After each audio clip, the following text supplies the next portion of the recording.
또 신앙생활을 가장 정확하게 할 수 있는 길이 어떤 길일까요?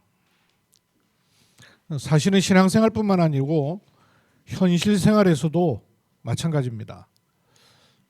가장 중요한 게 어떤 것일까요? 현실 생활에서도 또 어떤 문제를 앞두고 있을 때,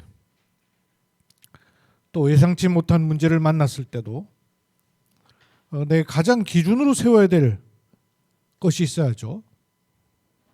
그게 뭐겠습니까?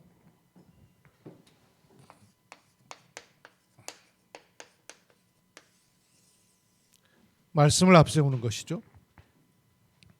이스라엘 백성이 출애굽할 때 말씀을 앞세우고 그 말씀을 따라갔어요. 신앙생활의 가장 중요한 초점은 여기 맞추는 겁니다. 말씀을 앞세우는 거예요. 말씀을 따라가는 거예요. 그리고 말씀을 붙잡는 것입니다. 그런데 신자가 이 말씀을 붙잡고 말씀을 따라가는 것임을 아는데도 불구하고 어느 부분에 조금 못 넘어설 때가 있냐면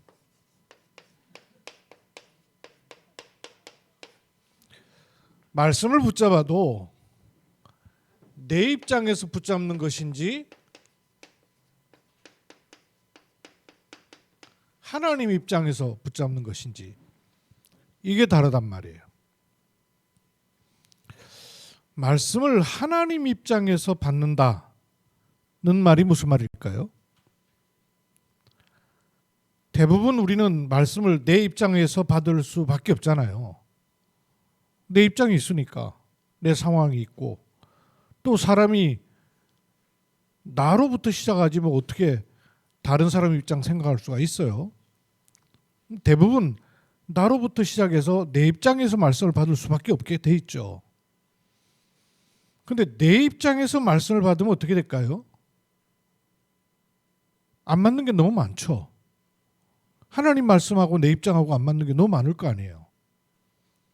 또 내 입장으로 하나님 말씀 붙잡는 걸 종교로 하잖아요. 하나님 우리에게 그런 종교 주신 게 아니잖아요. 이 부분을 생각만 해도 굉장히 많은 차이가 생깁니다. 생각만 해도 돼요. 이게 내 입장에서 하나님 말씀을 받는 것인지 아니면 하나님 입장에서 받는 것인지 우선은 잘 모르겠어도 내 입장에서 하나님 말씀 받는 게 가면 갈수록 맞겠어요? 하나님 입장에서 말씀 받는 게 맞겠습니까? 뭐 두말할 나위 없죠. 우선은 내 입장에서 말씀 받아도 시간 가면 갈수록 하나님 입장에서의 말씀이라야 정확하죠. 모세가 자기 입장에서 말씀 받았을 때 안 맞는 게 많았어요. 입장, 환경, 처지 안 맞는 게 너무 많았어요. 아브라함이 자기 입장에서 하나님 말씀 받으려고 하니까 갈대우를 떠나라. 떠날 수가 없는 것이죠. 본토 친척 아비집을 떠나라. 떠날 수가 없는 것이죠. 우리는 하나님 말씀을 받아도 자꾸 내 입장을 못 벗어난 말씀 받기가 너무 쉬워요. 바탕이 그래요. 그럼 내 입장에서 하나님 말씀 받지 않고 하나님 입장에서 말씀을 받는다 하는 것은 이런 질문만 해도 많이 다르다니까요. 순간순간 하나님 이게 지금 내 입장에서 말씀 받는 겁니까? 아니면 하나님 입장에서 제가 말씀을 받는 것입니까? 이렇게 내가 질문만 해도 굉장히 많은 것을 생각하게 되고 달라져요. 하나님 입장에서 말씀을 받는 것은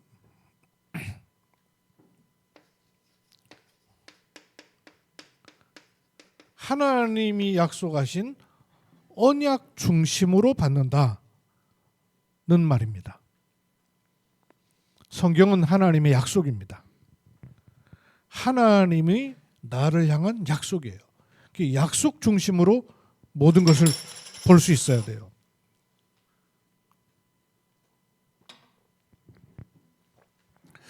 그리고 내 입장이라는 건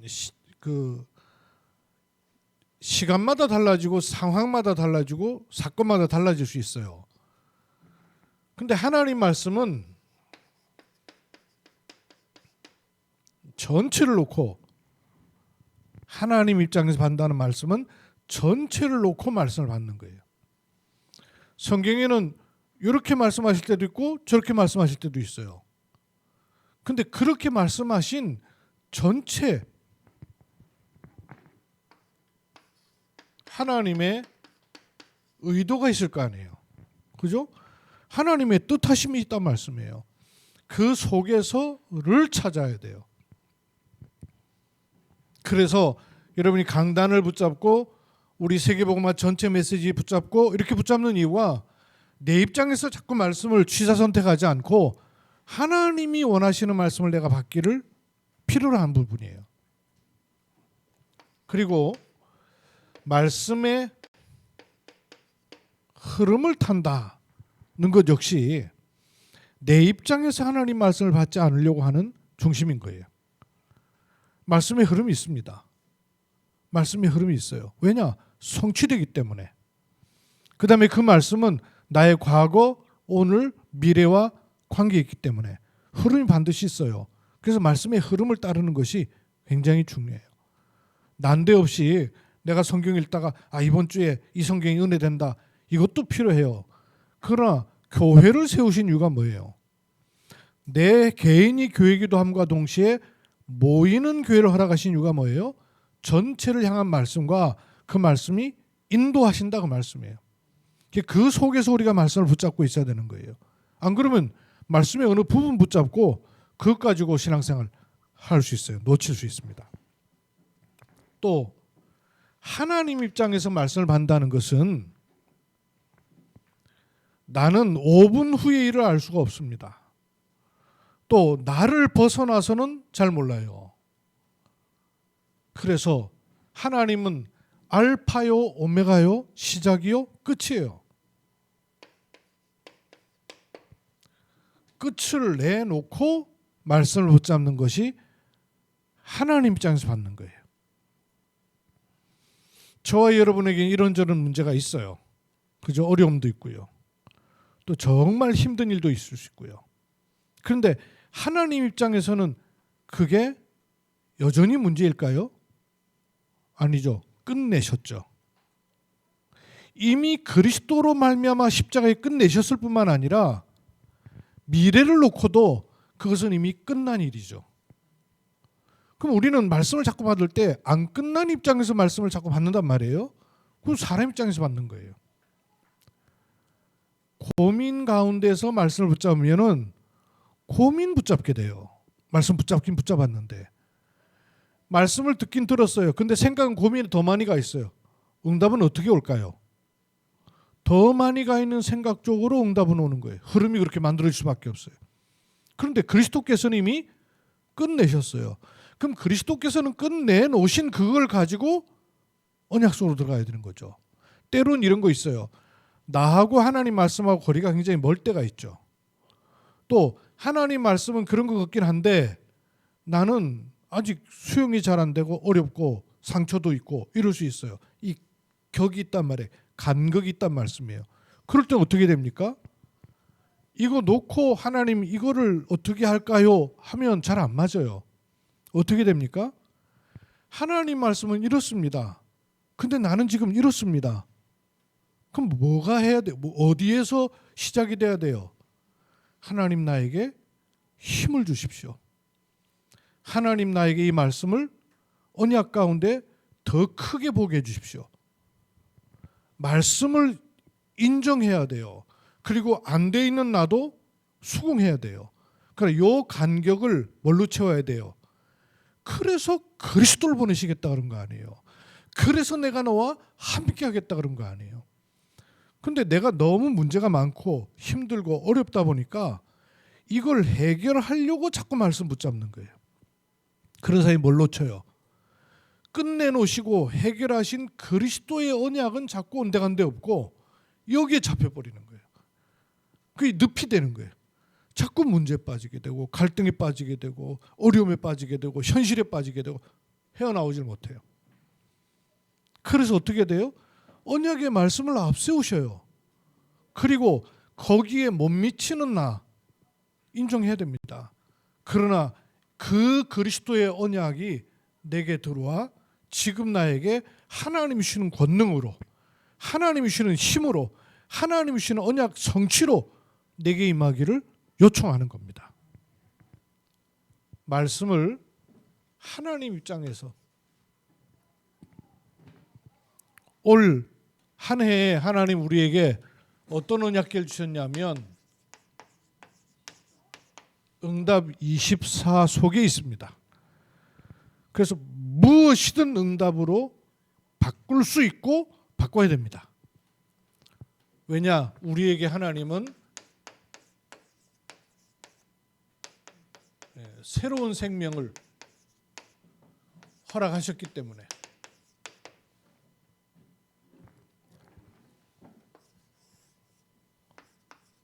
보좌의 주님은 어떤 분이에요? 영원전, 영세전 그리스도이십니다. 그 그리스도께서 우리와 같은 몸을 입고 오셨습니다. 그래서 만남이 가능한 거예요. 그래서 인격적 교제가 가능한 거예요. 그 그리스도께서 죄 없이 오셨으나 죄를 위해서 십자가에 죽으심으로 죄, 저주, 사망 권세에서 우리를 완전히 해방시키셨습니다. 십자가 그리스도예요. 그 그리스도께서 부활하셔서 모든 사망의 세력을 잠재우셨어요. 이 그리스도께서 내 안에 임재해 계시는 거 아니에요. 부활하신 그리스도께서는 승천, 즉 통치하시는 그리스도이셔요. 그리고 가심을 본 그대로 오시리라 그랬어요. 오시리라 그랬어요. 처음 오실 것도 사람들은 믿지 않았어요. 그런데 오셨습니다.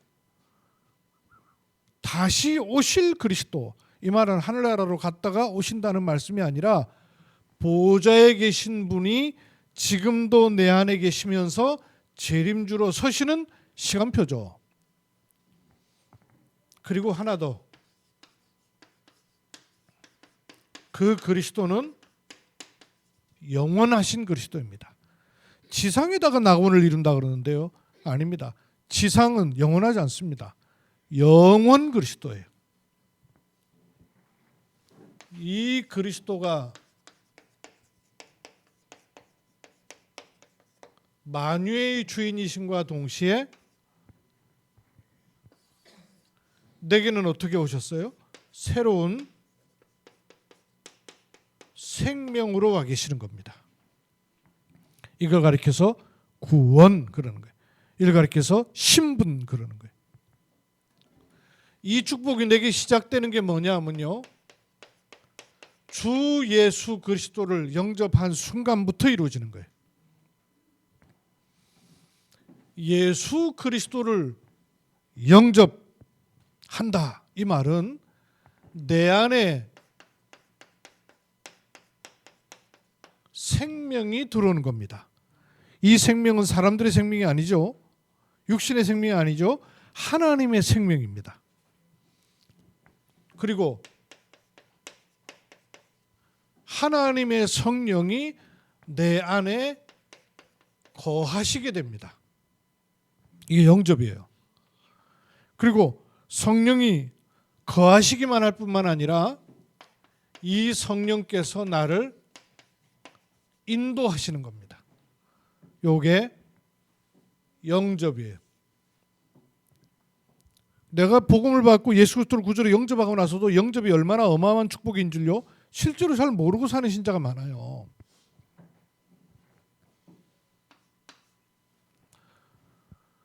원래 인간은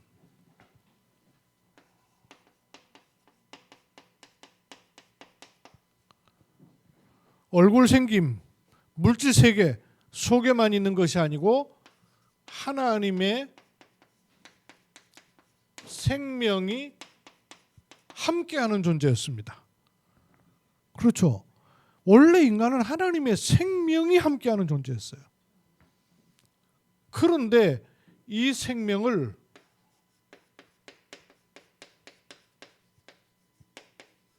언제 잃어버렸어요? 문제는 이 생명을 잃어버린 겁니다. 교회를 안 다닌 게 문제가 아니라 하나님의 생명을 잃어버린 거예요. 언제 잃어버렸어요?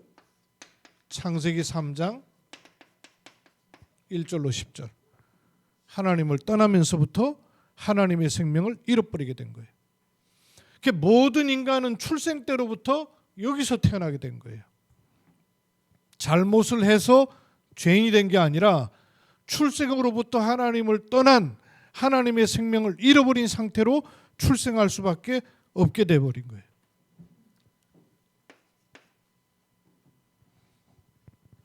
아이들 태어나고 난 다음에요. 그 애들한테 교육을 시키잖아요. 자라는 동안에 글 공부도 시키고 예절도 공부시키잖아요. 근데 애들이 태어나자마자 안 시켰는데도 바로 하는 게 있어요. 뭐예요? 엄마 저 찾는 거. 젖 먹는 건 본능이에요. 왜 그렇죠? 본능이란 말이에요. 그게 왜 본능이에요? 원래 그렇단 말이에요. 원래. 원래 인간이 하나님의 생명과 함께 했었습니다. 근데 이걸 잃어버렸어요. 그러면 본능적으로 뭘 할까요? 생명을 찾게끔 돼 있어요. 인간은 본능적으로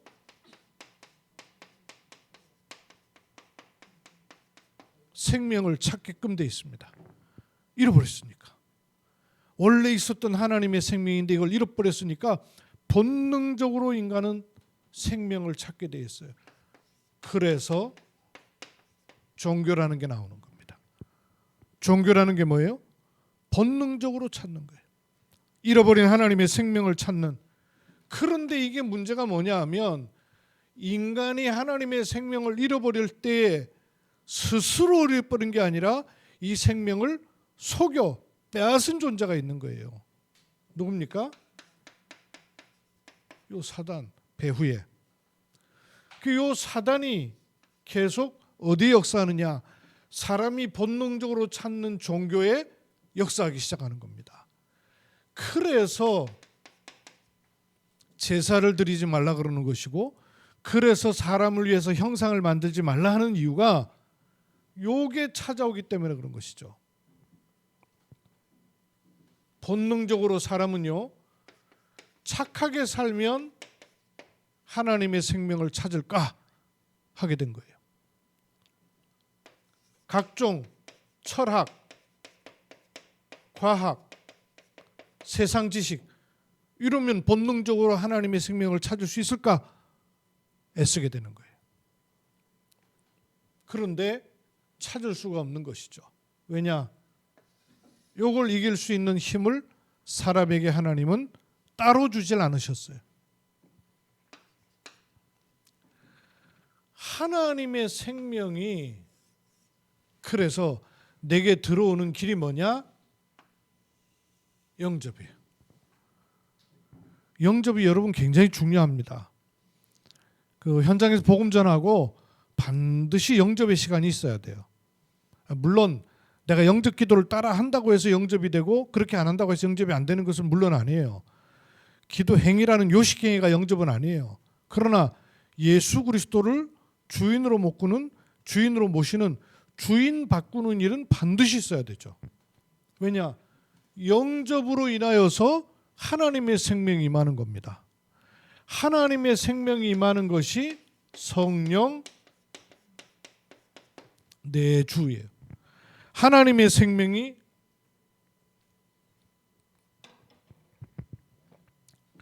거하는 겁니다. 로마서 8장 2절 성경에 좀 PPT 보여줄 수 있죠? 네, 그리스도 예수 안에 있는 생명의 성령의 법이 죄와 사망의 법에서 너를 해방하였습니다. 이게 법이에요, 법. 요 사단의 법이 왕노릇하게 된 거예요. 그래서 생명의 법이 들어와야 돼요. 생명의 성령의 법이 들어오는 겁니다. 그게 성령 내주예요. 마태복음 1장 23절이에요. 성령 내주가 뭐냐? 보라, 처녀가 앵타의 아들을 낳을 것이요 그 이름을 임마누엘이라 하리라. 뜻이 뭡니까? 하나님이 우리와 함께 계시다. 성령 내주가 뭐냐? 하나님이 내 안에 계시는 것입니다. 마태복음 28장 20절에도 그랬죠. 세상 끝날까지 내가 너희와 항상 함께, 들락날락이 아니고 항상 함께. 내 상황 형편을 따라서 들락날락이 아니고요, 항상 함께. 그게 성령 내주예요. 요한복음 14장 16절 17절에는요. 내가 아버지께 구하겠으니 그가 또 다른 보혜사를 너희에게 주사 영원토록, 영원합니다. 항상일 뿐만 아니라 영원토록 함께하는 거예요. 성령 내주. 그럼 하나님의 성령이 내 안에 오셨다가 떠나가는 법이 있을까요, 없을까요? 여러분 생각 잘 하셔야 돼요. 교단 안에, 건전한 기독교인 안에, 기독교단 안에 받았던 구원이 취소될 수 있다고 말하는 교단이 있어요. 여러분, 우리가 받은 구원이 취소될 수 있어요, 없어요? 근데 취소될 수 있다고 말하는 교단이 많아요. 많은 정도가 아니라 퍼센테이지가 훨씬 더 높아요. 뭐라고 말하느냐? 저렇게 죄를 짓는데 어떻게 구원받았다 그러냐? 아셔야 됩니다. 구원은 나한테서부터 나오는 거예요? 주어지는 거예요? 어떻게 주어지는 거예요? 누구한테서부터 주어지는 거예요?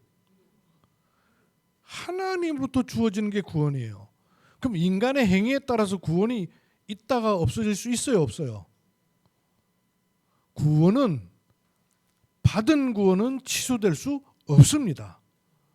그런데 영 구원받지 못한 사람처럼 사는데요? 왜 그래요? 왜 그래요? 치료 중, 수리 중, 그런 거예요. 우리가 볼 때마다 저 사람 저래고 어떻게 구원받았다고 말하느냐라고 말할 때에 그 말 속에 뭐가 포함되어 있는 거예요? 내가 볼 때 아니다 그 말이거든요. 그럼 내가 볼 때 아니다 그 말은 중을 모르는 거예요. 저 왜 목욕탕 수리할 때 있지 않습니까? 목욕하려고 갔는데요, 목욕탕 물건 다 끄집어내 놨어요. 목욕탕이 뭐가 이래? 이러지 않죠. 뭐만 보면 수리 중, 그것만 보면 그렇게 말하지 않단 말씀이에요. 기준이 나한테 있어서 그래요. 구원은 사람한테 있고 다른 사람에게 있지 않습니다. 구원은 하나님이 주신 은혜의 선물입니다. 그렇죠? 하나님 주시는 거예요. 그것이 내 행위와 내 정도에 따라서 들락날락 할 것 같으면 불완전한 구원이죠. 나에 따라서 구원이 왔다 갔다 할 것 같으면 구원이 불완전한 구원 아니에요. 그것은 구원이 아닙니다. 사람의 행위지, 사람의 모습이지, 사람의 선행, 공로, 노력이지 구원은 아니에요. 구원은 온전한 겁니다. 부족한 것이 아니에요. 모자란 것이 아니에요. 인간이 보태야 될 만한 것이 아니에요. 구원은 완전한 것이, 그게 그리스도로 말미암아 내게 들어와 버린 거예요. 뭘 놓쳐서 그러냐?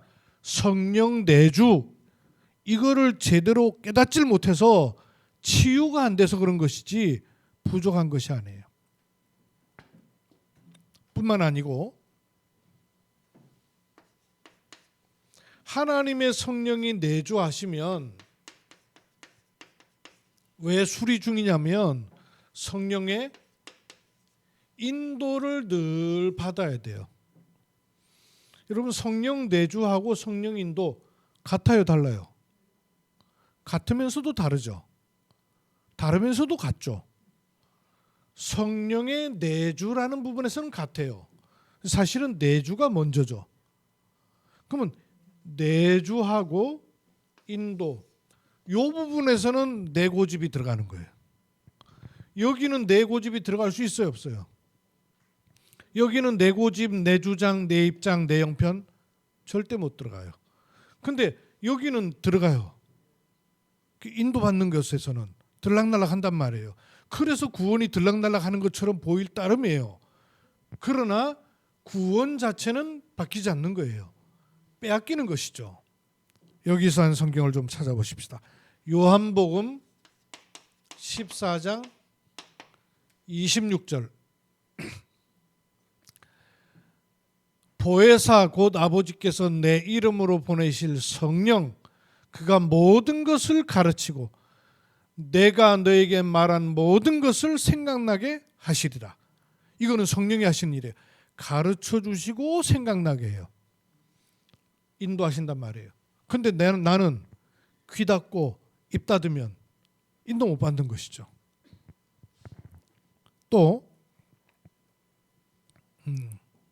성령의 인도하시면 하나님의 통치하심이 시작되는 거예요. 하나님의 통치하심이. 이렇게 되면 이렇게 인도를 자꾸 받으면 하나님의 성령으로 말미암아서 내게 임한 새 생명은 내게 변화를 일으키게 돼 있어요. 어떤 변화가 일어나느냐? 첫째로 요한복음 8장 44절. 뭐 이건 아시죠? 요한복음 8장 44절의 신분이었던 내가 요한일서 3장 22절이 돼요. 2절? 이거 내가 잘못 좀 많이네. 3장 22절 같은데 찾아볼게요. 요한일서 3장 22절.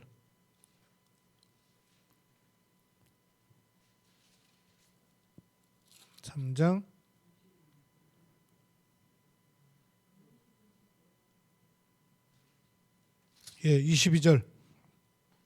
무엇이든지 구하는 바를 그에게서 받나니 이는 우리가 그의 계명을 지키고 그 앞에서 기뻐하는 것을. 이거 내가 이거 잘못 기록한 것 같은데요. 2절이 맞는 것 같다. 요한일서 3장 2절. 사랑하는 자들아 우리가 지금은 하나님의 자녀라. 하나님의 자녀. 이게 맞네. 2절이 맞아요. 하나님의 자녀. 내 영의 상태가 내 영의 상태, 영의 신분, 내 영의 상태가 마귀의 자녀에서 하나님 자녀로 바뀌어버린 거예요. 왜? 새 생명이 들어온 바람에. 두 번째, 로마서 6장 17절이 22절 돼요. 17절부터 하나님께 감사하리라 너희가 본래 어디 있었어요? 죄의 종이었더니. 22절은요. 어디로 가요? 너희가 죄로부터 해방되고 하나님께 뭐가 돼요? 종이 돼요. 죄의 종이 누구의 종이 돼요? 하나님의 종이 된 거예요. 이게 내 혼, 즉 마음의 상태가 변화된 거예요. 왜? 새로운 생명이 들어오면서. 이러면 또 어떤 변화가 일어나느냐? 에베소서 2장 2절. 허물과 죄로 죽었던 너희가 이 가운데 죽은 영 가운데 행해요. 그래서 세상 풍조를 계속 따라가요. 이러던 우리가 갈라디아서 5장 18절. 너희가 만일 성령의 인도하시는 바가 되면 세상 풍소를 따르고 공중의 권세 잡은 자를 따르던 우리가 성령의 인도를 받게 된 것이에요. 이게 내 삶의 상태. 요 변화가 일어나는 거예요. 영이 바뀌고 마음이 바뀌고 삶이 바뀌는 일이 일어나는 거예요. 언제? 새로운 생명이 내게 시작됐을 때. 영접. 그러면 두 번째, 요 새로운 생명이 내게 들어오는 길이 영접이에요. 들어오는 길, 위로부터 들어오는 길은 영접이에요. 그걸 내가 받아들이는 것을 가리켜서 뭐라 그래요? 믿음이라 그러는 거예요. 하나님이 주시는 것 영접이에요. 그걸 내가 받아들이는 것은 믿음이에요. 하나님의 생명이 내게 주어진 길입니다. 그래서 영접 곧 믿는 자들 그랬어요. 요한복음 1장 12절이죠. 영접하는 자 곧 그 이름을 믿는 자들에게는 그랬어요. 이 믿음의 출발은 어떻게 됩니까? 에베소서 2장 8절로 9절이에요. 그 은혜를 인하여, 요거는 은혜예요. 그렇죠? 그럼 그걸 받아들이는 게 믿음이에요. 그래서 내가 믿었기 때문에 구원받는 게 아니라 은혜가 임하니까 믿어지는 것입니다. 그렇죠? 내가 믿은 게 아니라 믿어지는 거예요.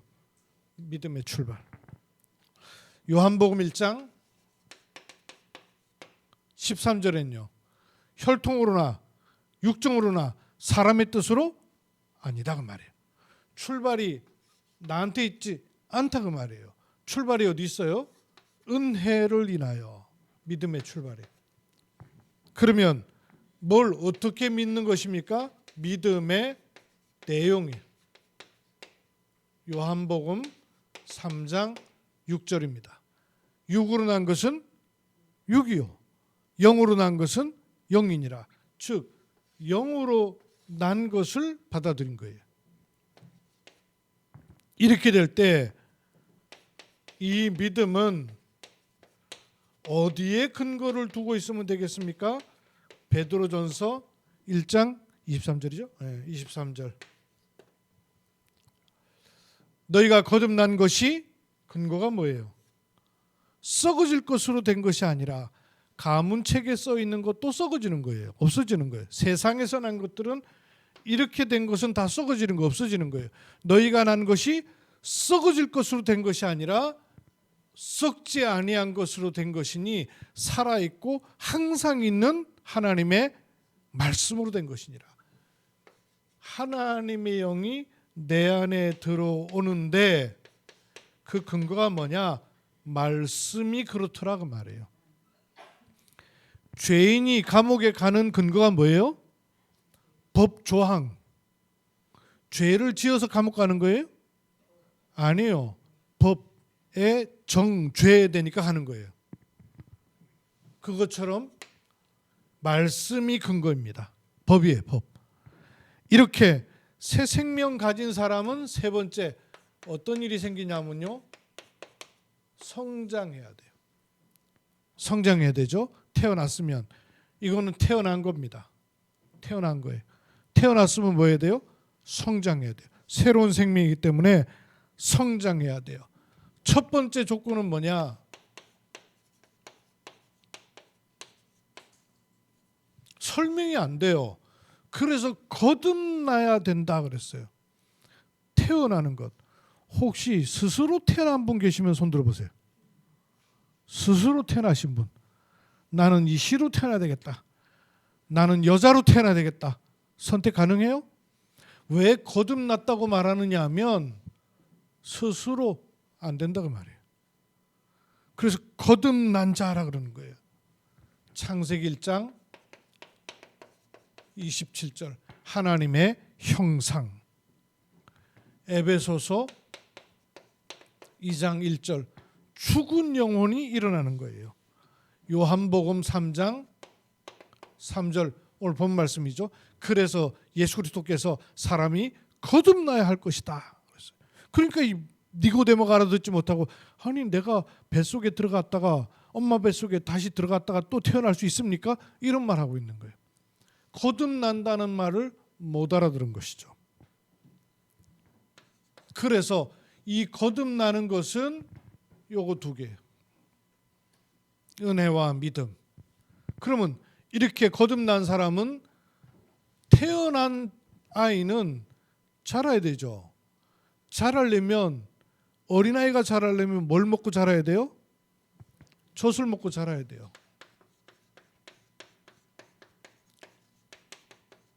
말씀을 먹어야 새로운 생명이 자라납니다. 베드로전서 1장 아까 나왔었죠.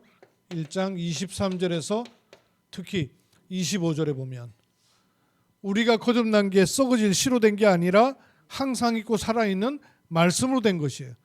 그래서 모든 육체는 풀과 같고 모든 영광은 풀의 꽃 같으니까 마르고 떨어져요.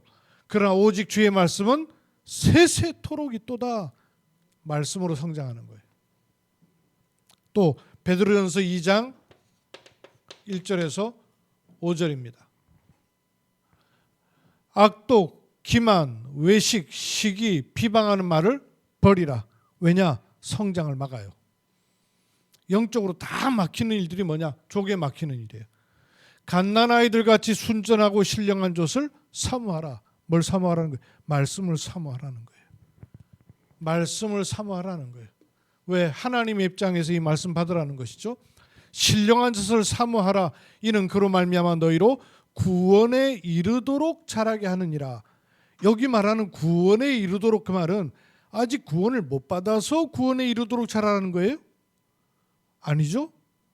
받은 바 그 구원을 온전히 누리도록 자라라 그 말이에요. 이해되시죠? 구원이 부족해서 채우기 위해서 구원이 이르도록 자라는 말이 아니고 온전히 주신 그 구원을 온전히 누리라 그 말이죠. 그래서 너희가 주의 인자하심을 맛보았으면 그리하라.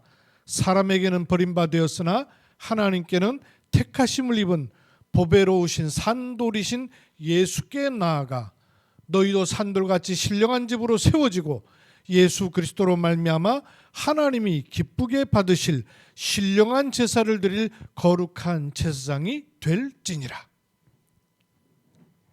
말씀으로 신령하게 자라시기 바랍니다. 거룩한 제사장으로 성장하시기 바랍니다. 말씀으로 자라야 돼요. 성장해야 돼요. 히브리서 5장 14절에는 이렇게 말씀했어요. 히브리서 5장 14절에는 단단한 음식은 어린아이 것이 아니죠. 장성한 자의 것이니 그들은 지각을 사용함으로 연단을 받아 선악을 분별하는 자들이니라. 몸에 장성한 사람도 있지만 영적으로도 장성한 사람이 있단 말씀이죠. 그러면 영적으로도 어린아이 같은 자들이 있단 말이죠. 영적으로 어린아이 같으면 어떻다는 얘기예요? 단단한 음식을 못 먹는다는 말씀이에요. 그러면 약한 음식, 단단한 음식, 약한 말, 약한 말씀, 단단한 말씀, 어떤 차이가 있겠어요? 부드러운 음식은 입에는 좋으나 건강까지 나가기는 어려워요. 그죠? 단단한 음식은 입에 쓰나 몸을 살려요. 말씀은 내가 위로되고 은혜되고 힘되는 말씀이 있어요. 그러나 그것은 어린아이 같을 때예요. 단단한 사람은, 영적으로 무장된 사람은 입에 써요. 듣기가 힘들어요. 순종하기 어려워요. 받아들이기에 멀어요. 그런데 그것이 나를 살린다고 말해요. 편식하지 마십시오. 편식하면 안 돼요. 하나님 말씀을 편식하면 안 돼요. 내게 좋은 걸로만 취사 선택하면 내 입장에서 말씀 받는 거예요. 하나님, 나는 이 말씀이 내게 씁니다. 내가 받아들이기 어렵습니다. 내가 소화하기 어렵습니다. 그러나 하나님 말씀을 나는 받습니다. 하나님 말씀이 나를 살리도록 내게 은혜를 주시고 힘을 주십시오. 단단한 음식 먹어야 돼. 장성한 자라야 돼. 이것저것 취사 선택해서 내게 필요한 말씀 받는 것은 어린아이 신앙이에요. 새로운 생명. 이렇게 될 때 네 번째, 사도행전 1장 8절 다 아시죠? 오직 성령이 너에게 임하시면 너희가 권능을 받고 권능. 땅끝까지 이뤄내 증인이 되려니까 증거를 주시는 거죠. 말씀으로 증거를 주시는 것입니다. 요 축복을 누리는 시스템을 갖추셔요. 위로부터 주시는 영의 말씀, 그게 1, 3, 8이에요. 이렇게만 써도 아시죠 이제? 그리스도, 하나님 나라, 오직 성령. 요 138 이게 약속이에요. 이걸 내가 내 삶에서 계속 누리는 걸 뭐라 그래요? 3, 9, 3. 3은 뭐예요? 성부, 성자, 성령. 9는 뭐예요? 보호자의 축복, 시공간 초월, 237의 능력. 이 축복이 하나님의 형상으로, 여호와의 생기로, 에덴 동산으로 나와 교회와 현장에 퍼져나가는 것. 그게 구조. 또 3은 뭐예요? 3시대, 과거, 현재, 미래. 강단, 현장, 후대. 목회자, 중직자, 렘넌트. 3이에요. 요 축복을 내가 계속 누리는 것을 하나님은 플랫폼 되게 하시죠. 플랫폼. 그러면 지키는 파수망이 되게 하셔. 그래서 안테나로 빛을 비추게 하시는 거예요. 이렇게 누리는 거예요. 138, 393 플랫폼, 파수망, 안테나. 이렇게 생각만 해도 묵상만 해도요 나를 살리고 이것 가지고 여러분 힘을 얻고 평안을 얻고 행복을 누리는 은혜를 또 한 주간 누리기를 주의 이름으로 축원합니다. 만유의 주인이신 예수 그리스도께서 새로운 생명으로 내 안에 나와 함께 이 축복을 계속 고백하십시오. 살아계신 아버지 하나님 은혜를 감사합니다.